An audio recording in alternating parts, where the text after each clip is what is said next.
Bonjour à tous. Aujourd'hui, une bonne nouvelle. Je vais vous parler de la retraite, qui est un sujet d'actualité, puisque le gouvernement veut faire une réforme sur les retraites, une réforme sur l'âge légal, sur le financement, enfin surtout des histoires d'argent. C'est pas trop ça qui m'intéresse, vous savez, puisque j'aime bien prendre les sujets d'actualité et ramener à l'intérieur, à qu'est-ce que ça raconte à l'intérieur de nous.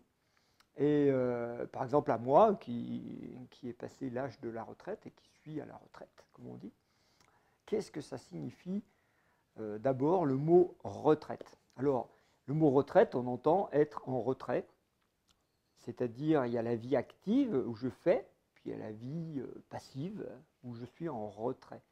Il y a le mot se retirer. Se retirer, qu'est-ce que ça veut dire? Ça veut dire que j'étais engagé dans quelque chose et je me retire. Il y a donc une notion d'un mouvement qui allait de l'avant et puis qui se met en retrait. Alors, tiens, il y a un autre mot qui, bon, on va le mettre dans le même panier puisque c'est souvent ce que les gens attendent. Ils attendent la retraite et les vacances.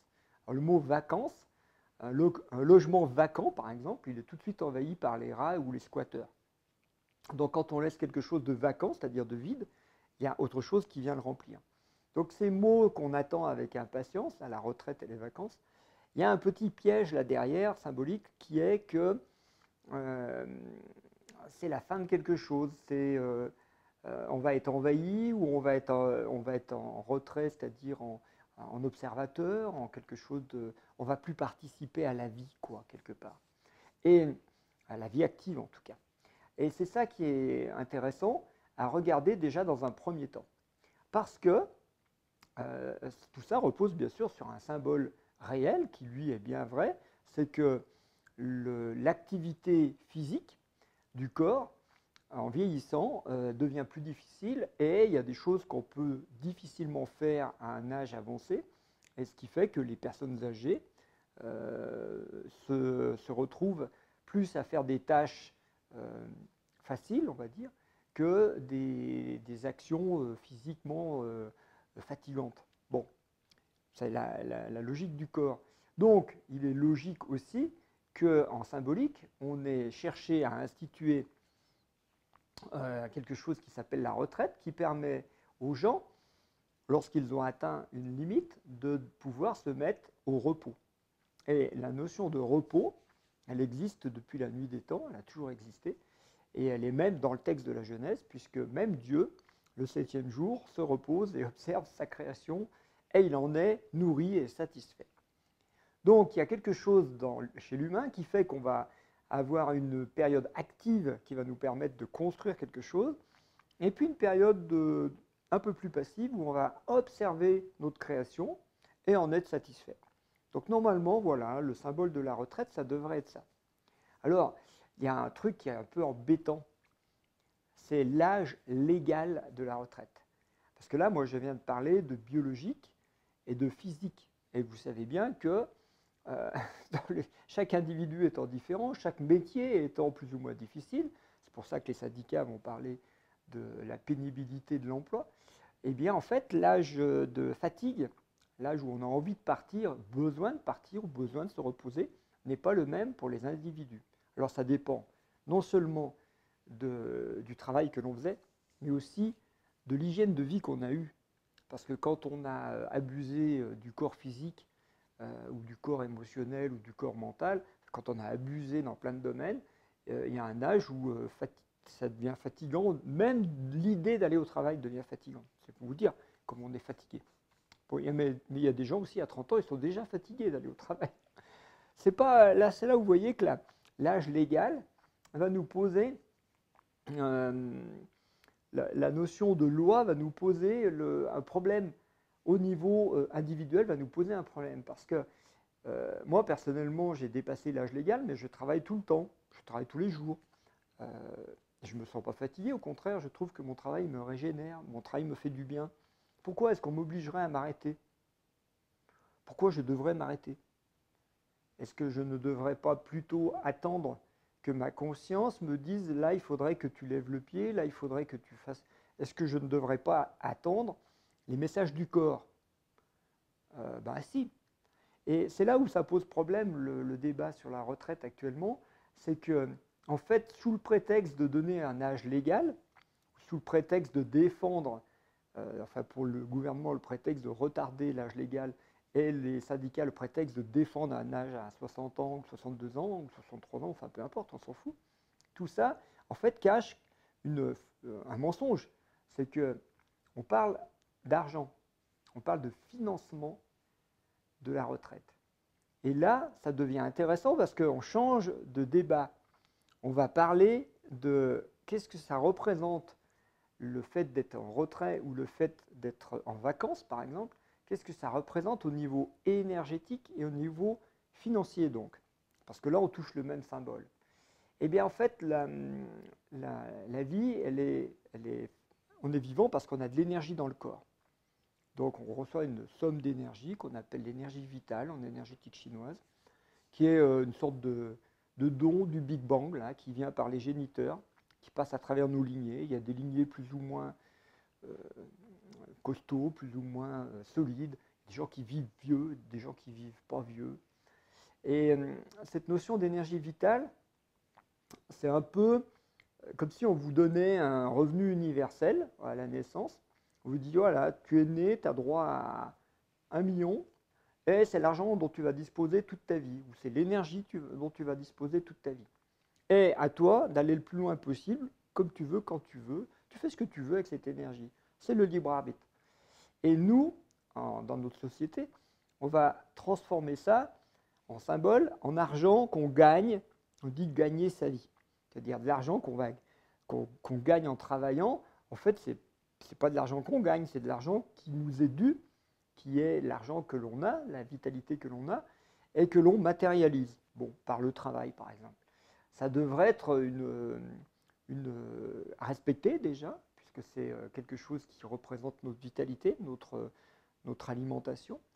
Et cette vitalité, en fait, à un moment, on va commencer à sentir qu'elle s'épuise.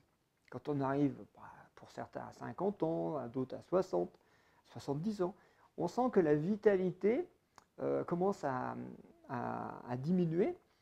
Et par exemple, qu'on va monter les escaliers 2 à 2 ou les monter 4 à 4, si vous voyez ce que je veux dire. Et cette vitalité qui s'épuise, à un moment, elle va faire en sorte, elle va faire que l'individu ne peut plus subvenir à ses besoins.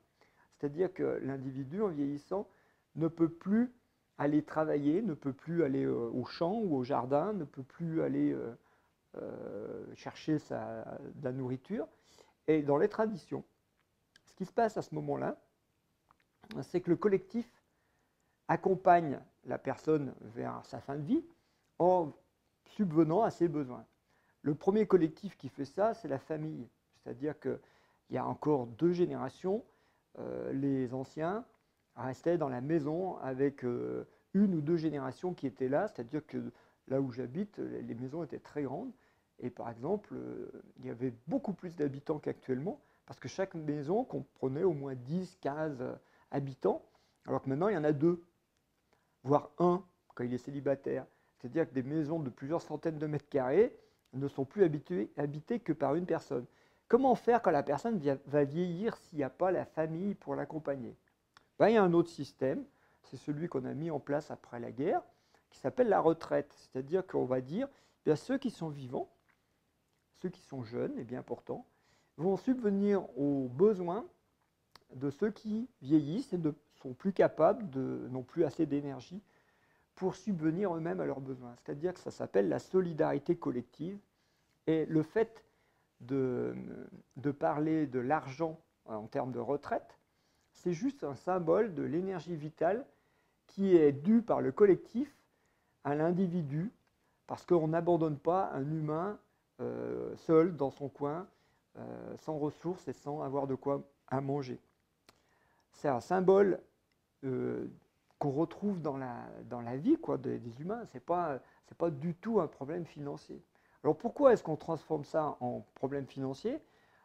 Pour des raisons financières, évidemment. C'est que ce que le système aimerait bien, c'est que toute cette masse d'argent soit dans des fonds de pension, par exemple, et qu'on puisse s'amuser à spéculer avec tout ça, comme on le fait en Amérique. Sauf que cette solidarité apparemment individuelle, c'est-à-dire c'est moi qui crée mon capital retraite, c'est pas une solidarité d'ailleurs, c'est moi qui anticipe et qui crée mon capital, puis un jour je le retrouverai, eh bien ça repose sur une erreur symbolique qui est que l'énergie vitale que l'on a, on ne peut pas la stocker. On ne peut pas mettre de l'argent de côté là, dans mes biceps, je dis tiens, mon bras, je vais l'économiser à 30 ans, puis je m'en servirai à 80. Ça ne marche pas. On ne peut pas mettre de l'électricité dans un stockage. Ça ne marche pas. Ce sont des mouvements. L'énergie est un mouvement qui nous traverse. Et comme tous les mouvements, il y a une vague. Ça fait des vagues. Il y a de croissance et décroissance. Et quand on est en vague croissance, on a beaucoup d'énergie. Quand on est en vague décroissance, on n'en a pas beaucoup. Mais on ne peut pas prendre l'argent qu'on avait ou l'énergie qu'on avait à 30 ans, en vague croissante, et puis dire je la réutiliserai plus tard. Et on l'a vu avec les fonds de pension américains déjà, et on le verra encore. C'est-à-dire qu'il y a des moments où le système va utiliser cet argent pour d'autres choses, hein, puisqu'on va spéculer avec, et où les gens qui ont mis leur bille dans ce type de placement risquent de se retrouver sans rien. Et la seule énergie que l'on peut utiliser, hélas, c'est comme ça, c'est la vie, la seule énergie que l'on peut utiliser en vieillissant, le seul argent qui est disponible en vieillissant, c'est l'argent du collectif. C'est l'argent de la famille, c'est l'argent de la société. Et derrière tous les débats sur les financements et qui paye et tout ça, en fait, vous allez vous rendre compte que souvent, il y a des, comme en ce moment d'ailleurs, il y a des intentions pas très claires. Par exemple, la réforme actuelle des retraites, si on regarde à peu près qui va payer et qui va travailler 2 années de plus, par exemple, si on passe de 62 à 64 ans, bien en fait, ce sont déjà les gens qui ont le plus travaillé.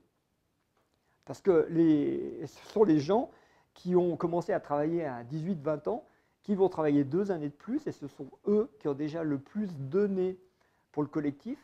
Ce sont eux qui vont payer les 2 années supplémentaires. Pourquoi, vous me direz? Tout simplement parce que les gens qui ont fait 10 années d'études, qui sont sortis de l'école à 30 ans, eh bien eux, avant qu'ils aient 40 ans de cotisation ou 42 ans de cotisation, ils n'auront pas la retraite avant 72 ans. Donc ce n'est pas eux qui sont concernés par l'âge légal de 64 ans. Ce sont les gens qui ont commencé à travailler très tôt. Et c'est là où il y a un sentiment d'injustice, de quelque chose qui paraît bizarre, c'est qu'on fait supporter au collectif la charge collective à ceux qui ont déjà le plus donné. Ça paraît bizarre. Et c'est pour ça d'ailleurs que ça risque de mal se passer, cette réforme. On en reparlera probablement, mais je voulais déjà attirer votre attention sur le fait que votre retrait de la vie active, ça devrait être vous qui devez le décider. Et le financement de votre retraite, effectivement, c'est juste de compter sur le collectif.